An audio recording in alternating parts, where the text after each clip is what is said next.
The Naval Treaty by Arthur Conan Doyle. Narrated by Peter Silverleaf. The July which immediately succeeded my marriage was made memorable by 3 cases of interest, in which I had the privilege of being associated with Sherlock Holmes and of studying his methods.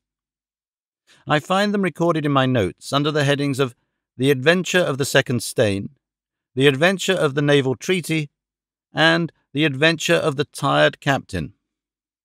The first of these, however, deals with interest of such importance and implicates so many of the first families in the kingdom that for many years it will be impossible to make it public. No case, however, in which Holmes was engaged has ever illustrated the value of his analytical methods so clearly, or has impressed those who were associated with him so deeply. I shall retain an almost verbatim report of the interview in which he demonstrated the true facts of the case to Monsieur Dubec of the Paris police and Fritz von Waldbaum, the well-known specialist of Danzig, both of whom had wasted their energies upon what proved to be side issues. The new century will have come, however, before the story can be safely told. Meanwhile, I pass on to the second on my list, which promised almost at one time to be of national importance, and was marked by several incidents which give it a quite unique character. During my school days, I had been intimately associated with a lad named Percy Phelps, who was of much the same age as myself, though he was 2 classes ahead of me. He was a very brilliant boy and carried away every prize which the school had to offer, finished his exploits by winning a scholarship which sent him on to continue his triumphant career at Cambridge. He was, I remember, extremely well connected, and even when we were all little boys together we knew that his mother's brother was Lord Holdhurst, the great Conservative politician. This gaudy relationship did him little good at school. On the contrary, it seemed rather a piquant thing to us to chevy him about the playground and hit him over the shins with a wicket. But it was another thing when he came out into the world. I heard vaguely that his abilities and the influences which he commanded had won him a good position at the Foreign Office, and then he passed completely out of my mind until the following letter recalled his existence. Briarbrae, Woking. My dear Watson, I have no doubt that you can remember Tadpole Phelps, who was in the 5th form when you were in the 3rd. It is possible that you may have even heard that through my uncle's influence I obtained a good appointment at the Foreign Office, and that I was in a situation of trust and honour until a horrible misfortune came suddenly to blast my career. There is no use writing of the details of that dreadful event. In the event of your acceding to my request, it is probable that I shall have to narrate them to you. I have only just recovered from 9 weeks of brain fever, and am still exceedingly weak. Do you think that you could bring your friend Mr. Holmes down to see me? I should like to have his opinion of the case, though the authorities assure me that nothing more can be done. Do try to bring him down, and as soon as possible. Every minute seems an hour while I live in this state of horrible suspense. Assure him that if I have not asked his advice sooner, it was not because I did not appreciate his talents, but because I have been off my head ever since the blow fell. Now I am clear again, though I dare not think of it too much for fear of a relapse.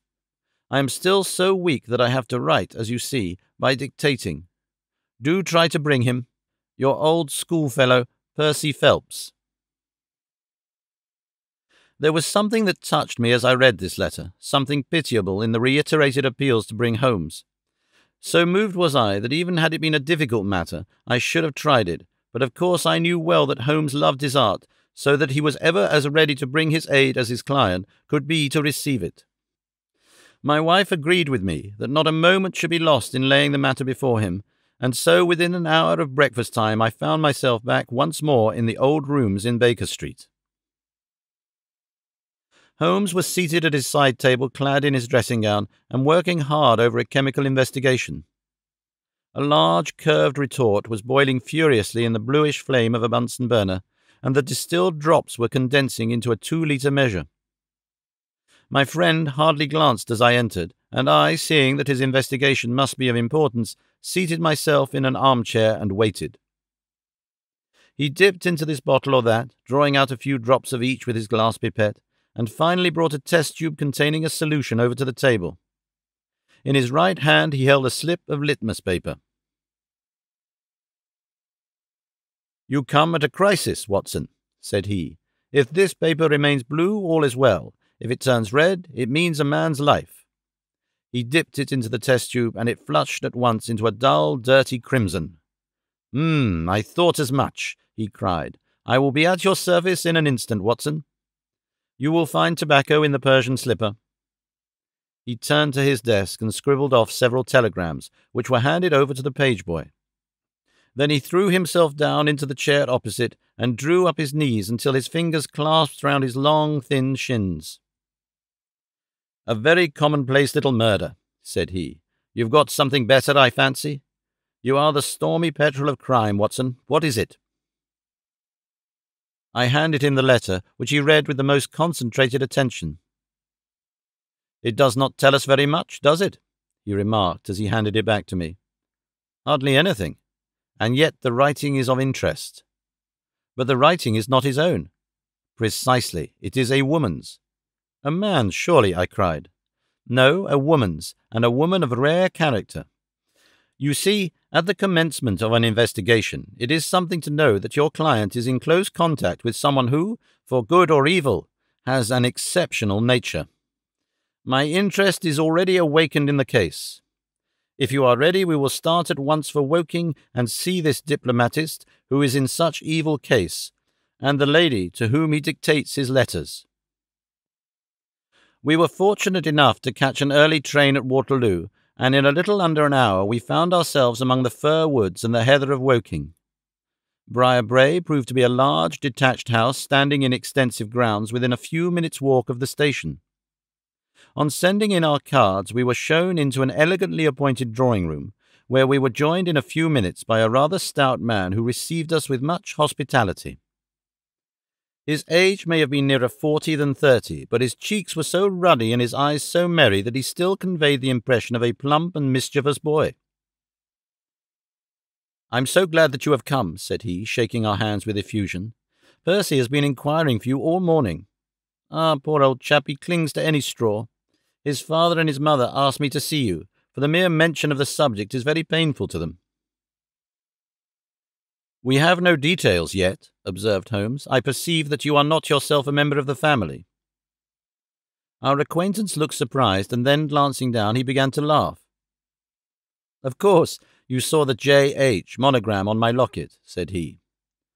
"For a moment I thought you had done something clever. Joseph Harrison is my name, and as Percy is to marry my sister, Annie, I shall at least be a relation by marriage. You will find my sister in his room, for she has nursed him hand and foot this 2 months back. Perhaps we had better go in at once, for I know how impatient he is." The chamber in which we were shown was on the same floor as the drawing-room. It was furnished partly as a sitting and partly as a bedroom, with flowers arranged daintily in every nook and corner. A young man, very pale and worn, was lying upon a sofa near the open window, through which came the rich scent of the garden and the balmy summer air. A woman was sitting beside him, who rose as we entered. "Shall I leave, Percy?" she asked. He clutched her hand to detain her. "How are you, Watson?" said he cordially. "I should never have known you under the moustache, and I dare say you would not be prepared to swear to me. This, I presume, is your celebrated friend, Mr. Sherlock Holmes." I introduced him in a few words, and we both sat down. The stout young man had left us, but his sister still remained, with her hand in that of the invalid. She was a striking-looking woman, a little short, thick for symmetry, but with a beautiful olive complexion, large, dark Italian eyes, and a wealth of deep black hair. Her rich tints made the white face of her companion the more worn and haggard by the contrast. "I won't waste your time," said he, raising himself upon the sofa. "I'll plunge into the matter without further preamble. I was a happy and successful man, Mr. Holmes, and on the eve of being married, when a sudden and dreadful misfortune wrecked all my prospects in life. I was, as Watson may have told you, in the Foreign Office, and through the influences of my uncle, Lord Holdhurst, I rose rapidly to a responsible position. When my uncle became foreign minister in this administration, he gave me several missions of trust, and as I always brought them to a successful conclusion, he came at last to have the utmost confidence in my ability and tact. Nearly 10 weeks ago, to be more accurate, on the 23rd of May, he called me into his private room, and after complimenting me on the good work which I had done, he informed me that he had a new commission of trust for me to execute.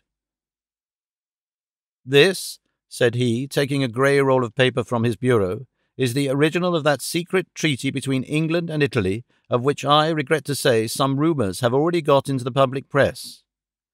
It is of enormous importance that nothing further should leak out. The French or the Russian embassy would pay an immense sum to learn the contents of these papers.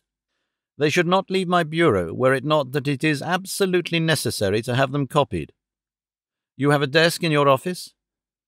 "Yes, sir." "Then take the treaty and lock it up there. I shall give directions that you may remain behind when the others go, so that you may copy it at your leisure without fear of being overlooked.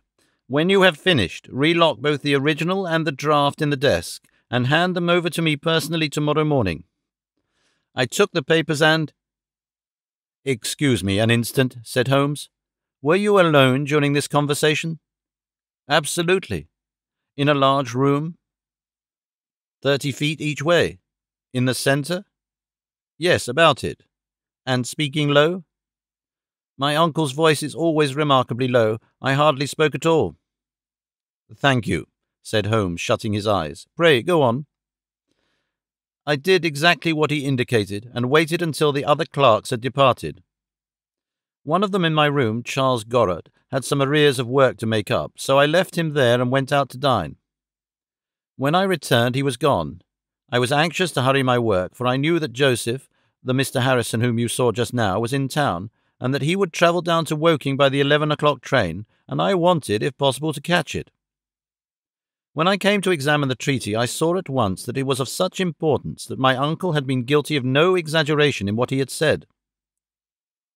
Without going into details, I may say that it defined the position of Great Britain towards the Triple Alliance, and foreshadowed the policy which this country would pursue in the event of the French fleet gaining a complete ascendancy over that of Italy in the Mediterranean. The questions treated in it were purely naval. At the end were the signatures of the high dignitaries who had signed it. I glanced my eyes over it and then settled down to my task of copying. It was a long document, written in the French language and containing 26 separate articles. I copied as quickly as I could, but at 9 o'clock I had only done 9 articles, and it seemed hopeless for me to attempt to catch my train. I was feeling drowsy and stupid, partly from my dinner and also from the effects of a long day's work. A cup of coffee would clear my brain. A commissionaire remains all night in a little lodge at the foot of the stairs, and is in the habit of making coffee at his spirit lamp for any of the officials who may be working overtime. I rang the bell, therefore, to summon him. To my surprise, it was a woman who answered the summons, a large, coarse-faced elderly woman in an apron. She explained that she was the commissionnaire's wife who did the charring, and I gave her the order for the coffee.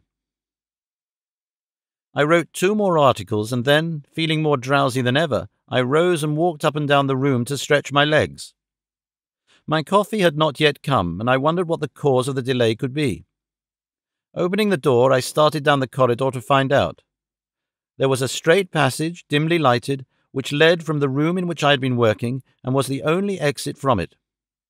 It ended in a curving staircase with the commissionnaire's lodge in the passage at the bottom. Halfway down this staircase is a small landing, with another passage running into it at right angles. This second one leads by means of a second small stair to a side door, used by servants, and also as a short cut by clerks when coming from Charles Street. Here is a rough chart of the place. "Thank you. I think that I quite follow you," said Sherlock Holmes. "It is of the utmost that you should notice this point. I went down the stairs and into the hall, where I found the commissionaire fast asleep in his box, with the kettle boiling furiously upon the spirit lamp. I took off the kettle and blew out the lamp, for the water was spurting over the floor. Then I put out my hand and was about to shake the man, who was still sleeping soundly, when a bell over his head rang loudly, and he woke with a start. "Mr. Phelps, sir," said he, looking at me in bewilderment. "I came down to see if my coffee was ready." "I was boiling the kettle when I fell asleep, sir." He looked at me, then up at the still quivering bell with an ever-growing astonishment upon his face. "If you was here, sir, then who rang the bell?" he asked.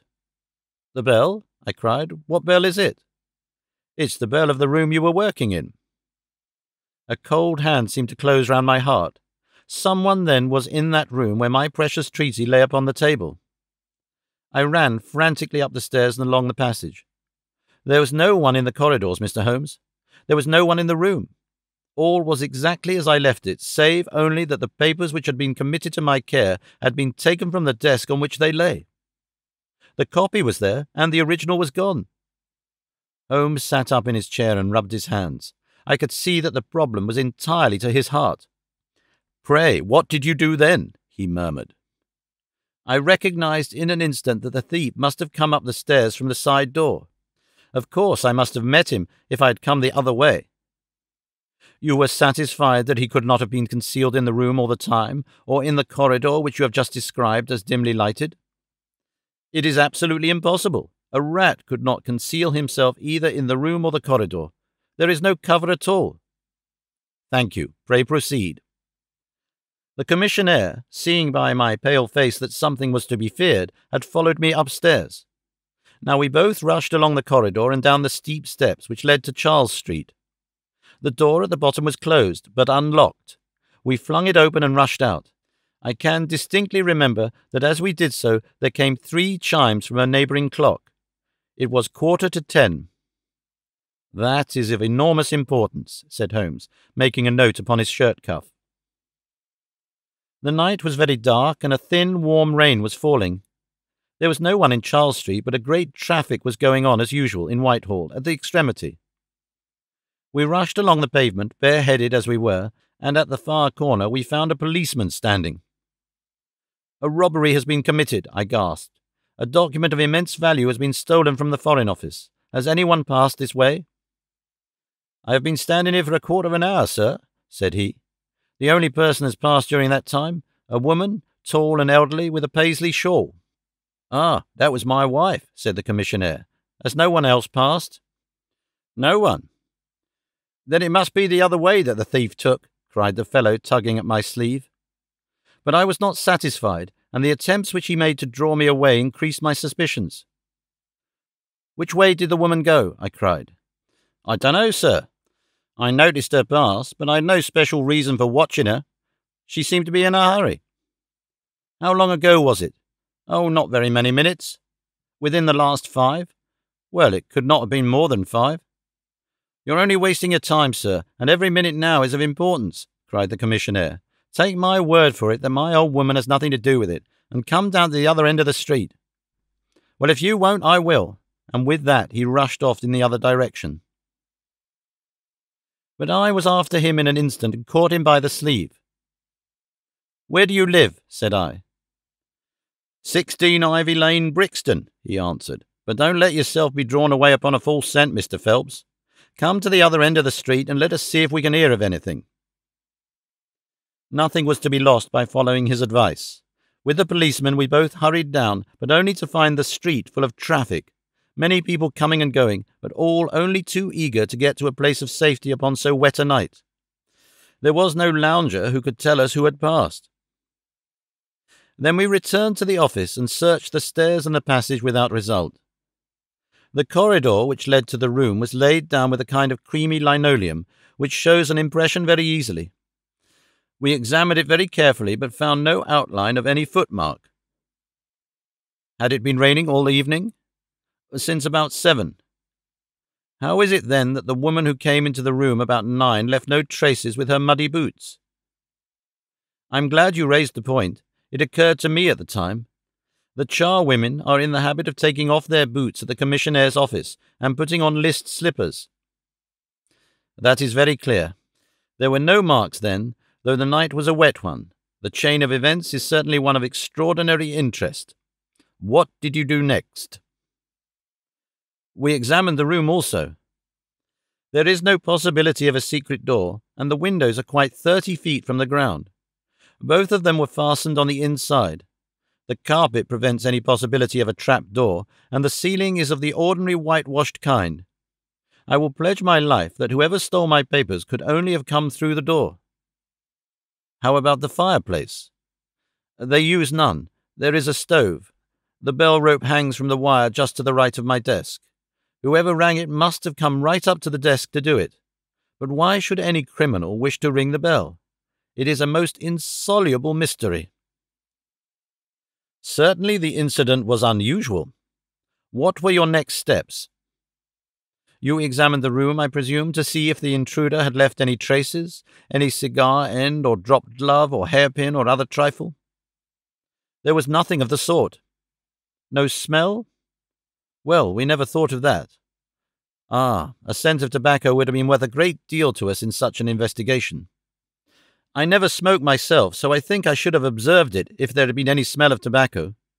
There was absolutely no clue of any kind. The only tangible fact was that the commissionnaire's wife, Mrs. Tangy was the name, had hurried out of the place. He could give no explanation save that it was about the time when the woman always went home. The policeman and I agreed that our best plan would be to seize the woman before she could get rid of the papers, presuming that she had them.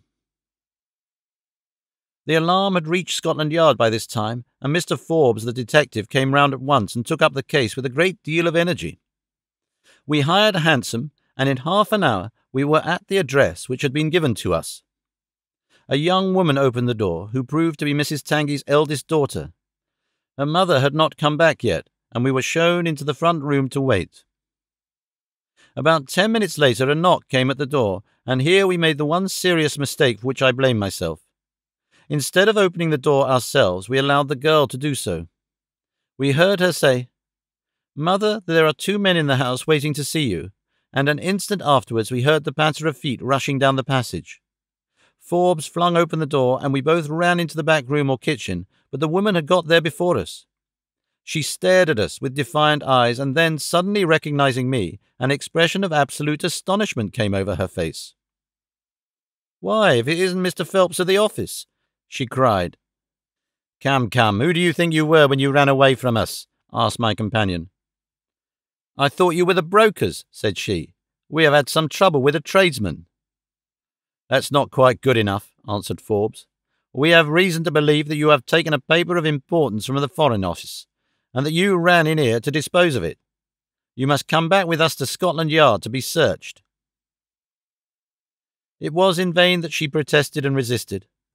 A four-wheeler was brought, and we all three drove back in it. We had first made an examination of the kitchen, and especially of the kitchen fire, to see whether she might have made away with the papers during the instant that she was alone. There were no signs, however, of any ashes or scraps. When we reached Scotland Yard, she was handed over at once to the female searcher. I waited in an agony of suspense until she came back with her report. There were no signs of the papers. Then, for the first time, the horror of my situation came in its full force. Hitherto I had been acting, and action had numbed thought. I had been so confident of regaining the treaty at once that I had not dared think of what would be the consequence if I failed to do so. But now there was nothing more to be done, and I had leisure to realize my position. It was horrible. Watson there would tell you that I was a nervous, sensitive boy at school. It is my nature. I thought of my uncle and of his colleagues in the cabinet, of the shame which I had brought upon him, upon myself, upon everyone connected with me. What though I was the victim of an extraordinary accident? No allowance is made for accidents where diplomatic interests are at stake. I was ruined, shamefully, hopelessly ruined. I don't know what I did. I fancy I must have made a scene. I have a dim recollection of a group of officials who crowded round me, endeavouring to soothe me. One of them drove down with me to Waterloo and saw me into the Woking train. I believe that he would have come all the way had it not been that Dr. Ferrier, who lives near me, was going down by that very train. The doctor most kindly took charge of me, and it was well he did so, for I had a fit in the station, and before we reached home I was practically a raving maniac. You can imagine the state of things here when they were roused from their beds by the doctor's ringing and found me in this condition. Poor Annie here and my mother were broken-hearted. Dr. Ferrier had just heard enough from the detective at the station to be able to give an idea of what had happened, and his story did not mend matters. It was evident to all that I was in for a long illness. So Joseph was bundled out of this cheery bedroom, and it was turned into a sick room for me. Here I have lain, Mr. Holmes, for over 9 weeks, unconscious and raving with brain fever. If it had not been for Miss Harrison here, and for the doctor's care, I should not be speaking to you now. She has nursed me by day, and a hired nurse has looked after me by night, for in my mad fits I was capable of anything. Slowly, my reason has cleared, but it is only during the last 3 days that my memory has quite returned. Sometimes I wish that it never had. The first thing that I did was to wire to Mr. Forbes, who had the case in hand. He came out and assures me that, though everything has been done, no trace of a clue has been discovered. The commissionaire and his wife have been examined in every way without any light being thrown upon the matter.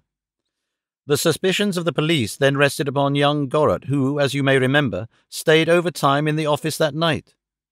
His remaining behind and his French name were really the only 2 points which could suggest suspicion, but as a matter of fact, I did not begin work until he had gone, and his people are of Huguenot extraction, but as English in sympathy and tradition as you and I are. Nothing was found to implicate him in any way, and there the matter dropped. I turn to you, Mr. Holmes, as absolutely my last hope. If you fail me, then my honour, as well as my position, are forever forfeited." The invalid sank back upon his cushions, tired out by this long recital, while his nurse poured out a glass of some stimulating medicine. Holmes sat silently, with his head thrown back and his eyes closed, in an attitude which might seem listless to a stranger, but which I knew betokened the most intense self-absorption. "Your statement has been so explicit," said he at last, "that you have really left me very few questions to ask. There is one of the very utmost importance, however. Did you tell anyone that you had this special task to perform?" "No one." "Not Miss Harrison here, for example?" "No. I had not been back to Woking between getting the order and executing the commission." "And none of your people had by chance been to see you?" "None." "Did any of them know their way about in the office?" "Oh, yes, all of them had been shown over it. Still, of course, if you said nothing to anyone about the treaty, these inquiries are irrelevant." "I said nothing." "Do you know anything of the commissionaire?" "Nothing except that he is an old soldier." "What regiment?" "Oh, I've heard Coldstream Guards." "Thank you. I have no doubt I can get details from Forbes. The authorities are excellent at amassing facts, though they do not always use them to advantage. What a lovely thing a rose is." He walked past the couch to the open window and held up the drooping stalk of a moss rose, looking down at the dainty blend of crimson and green. It was a new phase of his character to me, for I had never before seen him show any keen interest in natural objects. "There is nothing in which deduction is so necessary as in religion," said he, leaning with his back against the shutters. "It can be built up as an exact science by the reasoner. Our highest assurance of the goodness of Providence seems to me to rest in the flowers. All other things, our powers, our desires, our food, are all really necessary for our existence in the first instance. But this rose is an extra. Its smell and its colour are an embellishment of life, not a condition of it. It is only goodness which gives extras. And so I say again that we have much to hope for from the flowers." Percy Phelps and his nurse looked at Holmes during this demonstration with surprise and a good deal of disappointment written upon their faces. He had fallen into a reverie, with the moss rose between his fingers. It had lasted some minutes before the young lady broke in upon it. "Do you see any prospect of solving this mystery, Mr. Holmes?" she asked, with a touch of asperity in her voice. "Oh, the mystery," he answered, coming back with a start to the realities of life. "Well, it would be absurd to deny that the case is a very abstruse and complicated one, but I can promise you that I will look into the matter and let you know any points which may strike me." "Do you see any clue?" You have furnished me with 7, but of course I must test them before I can pronounce upon their value. You suspect someone? I suspect myself. What? Of coming to conclusions too rapidly. Then go to London and test your conclusions. Your advice is very excellent, Miss Harrison, said Holmes, rising. I think, Watson, we cannot do better. Do not allow yourself to indulge in false hopes, Mr. Phelps. The affair is a very tangled one. I shall be in a fever until I see you again, cried the diplomatist. I will come out by the same train tomorrow, though it's more likely that my report will be a negative one. God bless you for promising to come, cried our client. It gives me fresh life to know that something is being done. By the way, I have had a letter from Lord Holdhurst. Ah, what did he say? He was cold but not harsh. I dare say my severe illness prevented him from being that. He repeated that the matter was of the utmost importance, and added that no steps would be taken about my future, by which he means, of course, my dismissal, until my health was restored and I had an opportunity of repairing my misfortune. Well, that was reasonable and considerate, said Holmes. Come, Watson, for we have a good day's work before us in town. Mr. Joseph Harrison drove us down to the station, and we were soon whirling up in a Portsmouth train. Holmes was sunk in profound thought, and hardly opened his mouth until we had passed Clapham Junction. It's a very cheery thing to come into London by any of these lines which run high and allow you to look down upon the houses like this. I thought he was joking, for the view was sordid enough, but he soon explained himself. Look at those big, isolated clumps of building rising up above the slates, like brick islands in a lead-coloured sea. The board schools. Lighthouses, my boy. Beacons of the future, capsules with hundreds of bright little seeds in each, out of which will spring the wise, better England of the future. I suppose that man Phelps does not drink? I should not think so. Nor should I, but we are bound to take every possibility into account. The poor devil has certainly got himself into very deep water, and it's a question whether we shall ever be able to get him ashore. What do you think of Miss Harrison? A girl of strong character. Yes, but she is a good sort, or I am mistaken. She and her brother are the only children of an iron master somewhere up Northumberland way.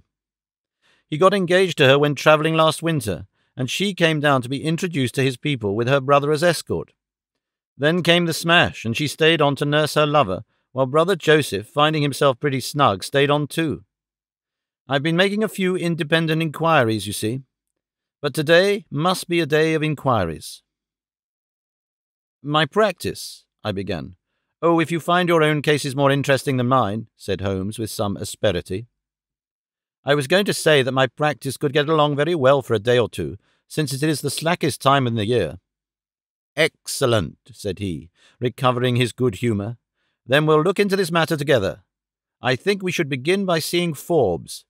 He can probably tell us all the details we want until we know from what side the case is to be approached. You said you had a clue. Well, we have several, but we can only test their value by further inquiry. The most difficult crime to track is the one which is purposeless. Now this is not purposeless. Who is it who profits by it? There is the French ambassador, there is the Russian, there is whoever might sell it to either of these, and there is Lord Holdhurst. Lord Holdhurst? Well, it is just conceivable that a statesman might find himself in a position where he was not sorry to have such a document accidentally destroyed. Not a statesman with the honourable record of Lord Holdhurst. It is a possibility, and we cannot afford to disregard it. We shall see the noble lord today and find out if he can tell us anything. Meanwhile, I have already set inquiries on foot. Already? Yes, I sent wires from Woking Station to every evening paper in London. This advertisement will appear in each of them. He handed over a sheet torn from a notebook. On it was scribbled in pencil, £10 reward. The number of the cab which dropped a fare at or about the door of the Foreign Office in Charles Street at 10:15 in the evening of May 23rd. Apply 221B Baker Street. You are confident that the thief came in a cab? If not, there is no harm done, But if Mr. Phelps is correct in stating that there is no hiding place either in the room or the corridors, then the person must have come from outside.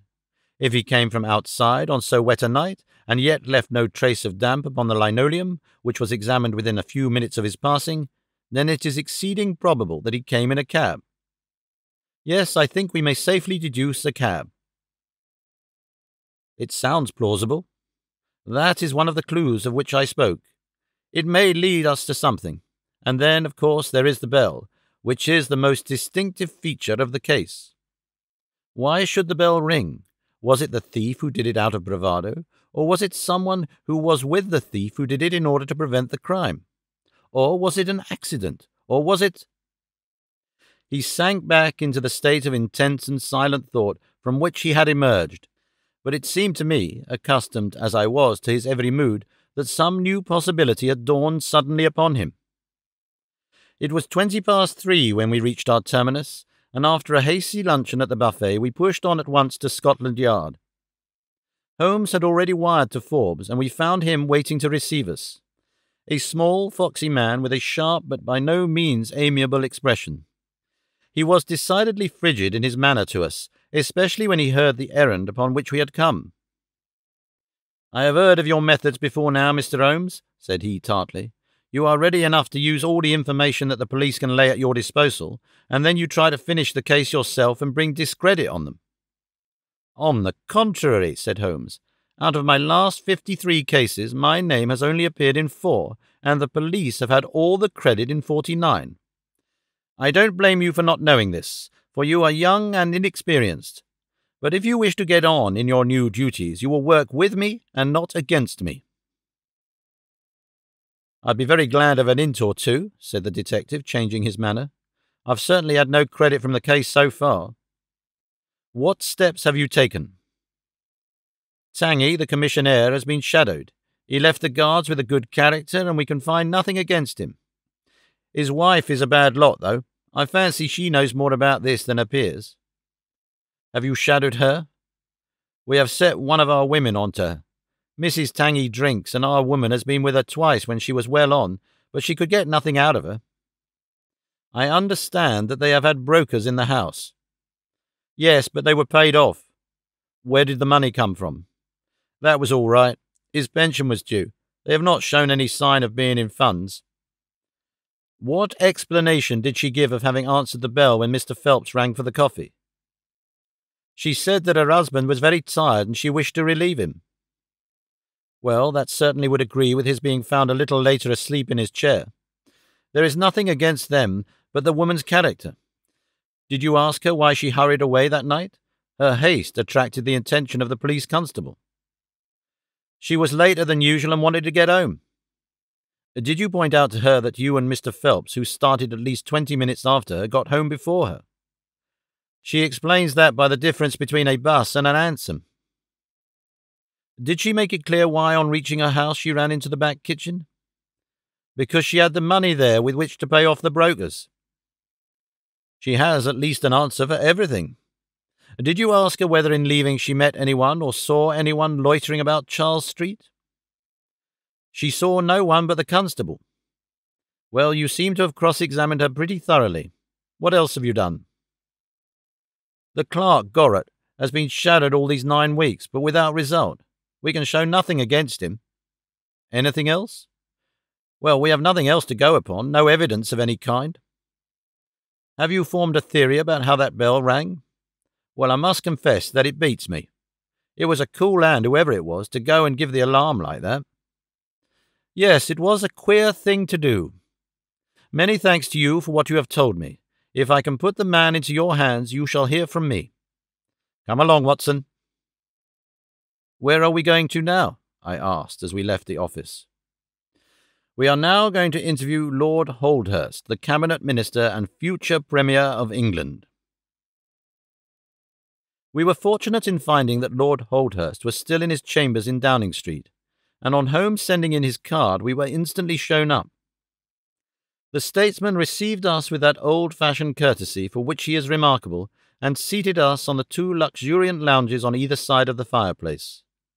Standing on the rug between us, with his slight, tall figure, his sharp features, thoughtful face, and curling hair prematurely tinged with grey, he seemed to represent that not too common type, a nobleman who is in truth noble.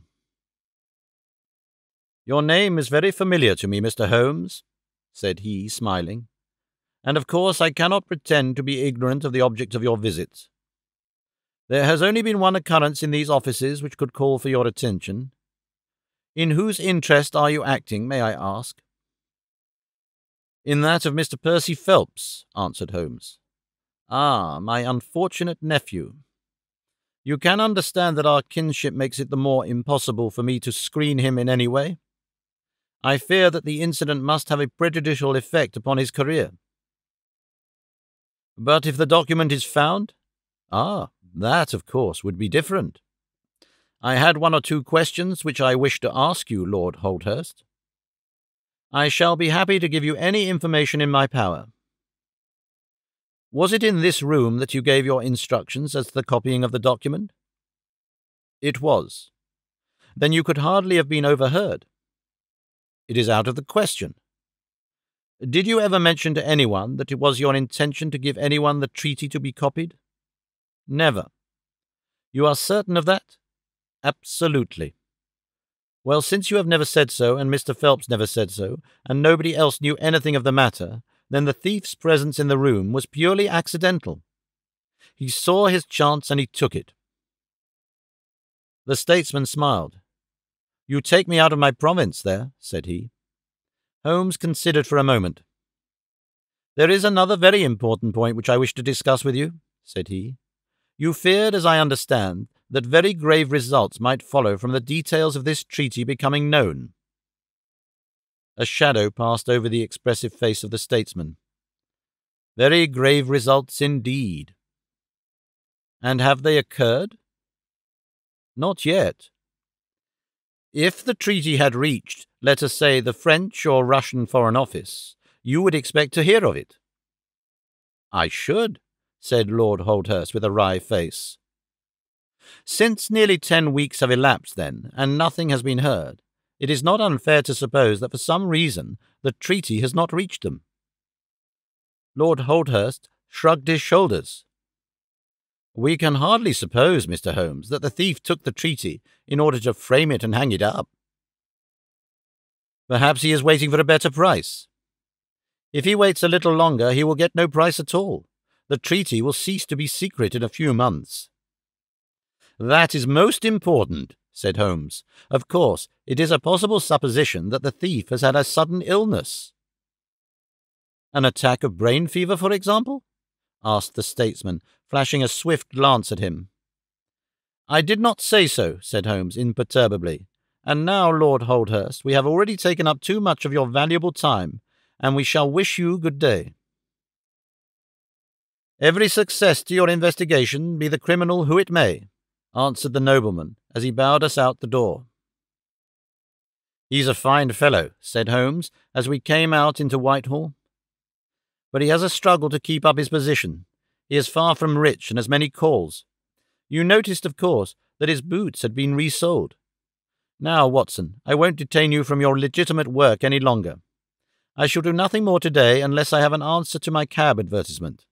But I should be extremely obliged to you if you would come down with me to Woking tomorrow, and by the same train which we took yesterday."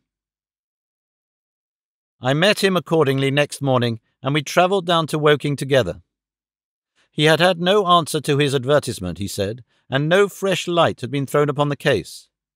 He had, when he so willed it, the utter immobility of countenance of a Red Indian, and I could not gather from his appearance whether he was satisfied or not with the position of the case. His conversation, I remember, was about the Bertillon system of measurements, and he expressed his enthusiastic admiration of the French savant. We found our client still under the charge of his devoted nurse, but looking considerably better than before. He rose from the sofa and greeted us without difficulty when we entered. "Any news?" he asked eagerly. "My report, as I expected, is a negative one," said Holmes. "I have seen Forbes, and I have seen your uncle, and I have set 1 or 2 trains of inquiry upon foot, which may lead to something." "You have not lost heart, then?" "By no means." God bless you for saying that, cried Miss Harrison. If we keep our courage and our patience, the truth must come out. We have more to tell you than you have for us, said Phelps, reseating himself upon the couch. Yes, we have had an adventure during the night, and one which might have proved to be a serious one.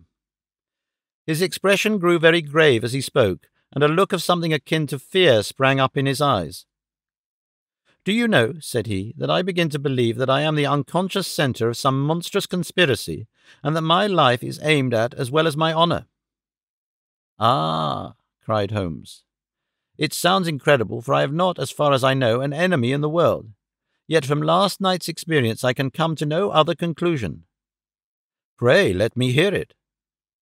You must know that last night was the very first night that I have ever slept without a nurse in the room. I was so much better that I thought I could dispense with one. I had a night light burning, however. Well, about 2 a.m, I had sunk into a light sleep, when I was suddenly aroused by a slight noise.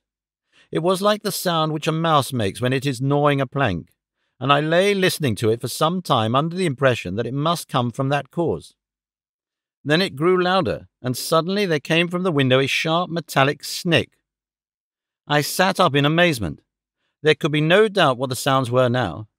The first ones had been caused by someone forcing an instrument through the slit between the sashes, and the second by the catch being pressed back.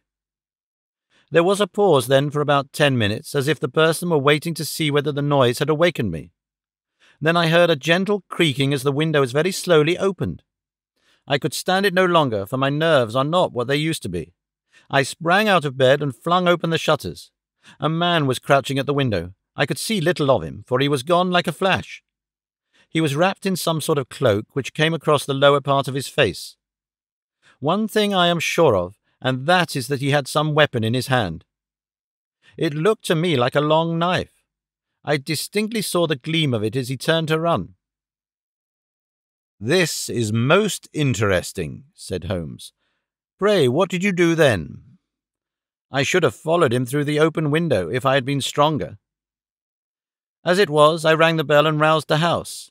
It took some little time, for the bell rings in the kitchen, and the servants all sleep upstairs. I shouted, however, and that brought Joseph down, and he roused the others. Joseph and the groom found marks on the bed outside the window, but the weather has been so dry lately that they found it hopeless to follow the trail across the grass.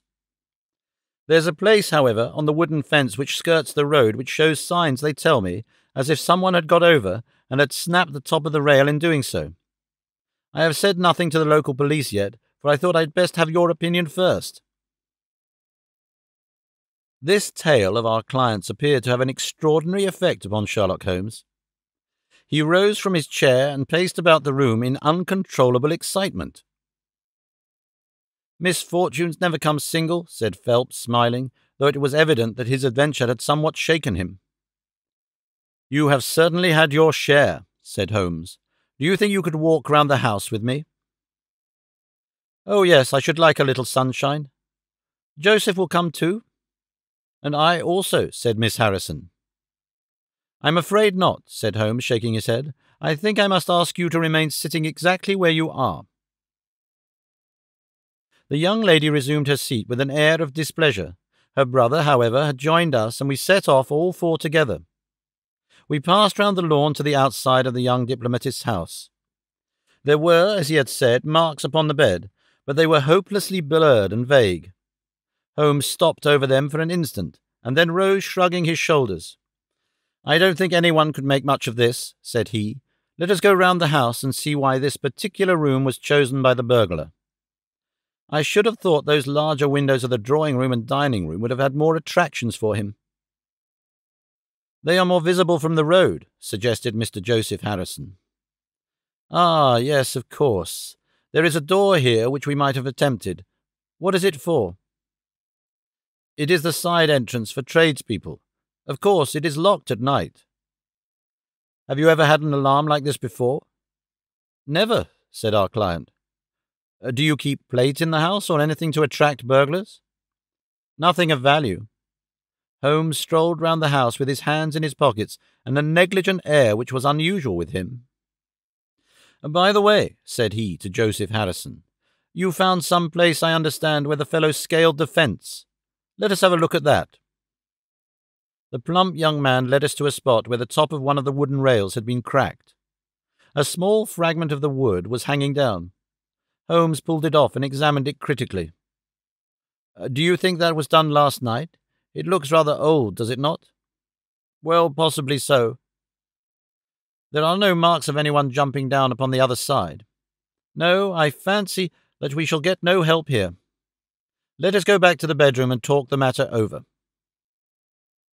Percy Phelps was walking very slowly, leaning upon the arm of his future brother-in-law.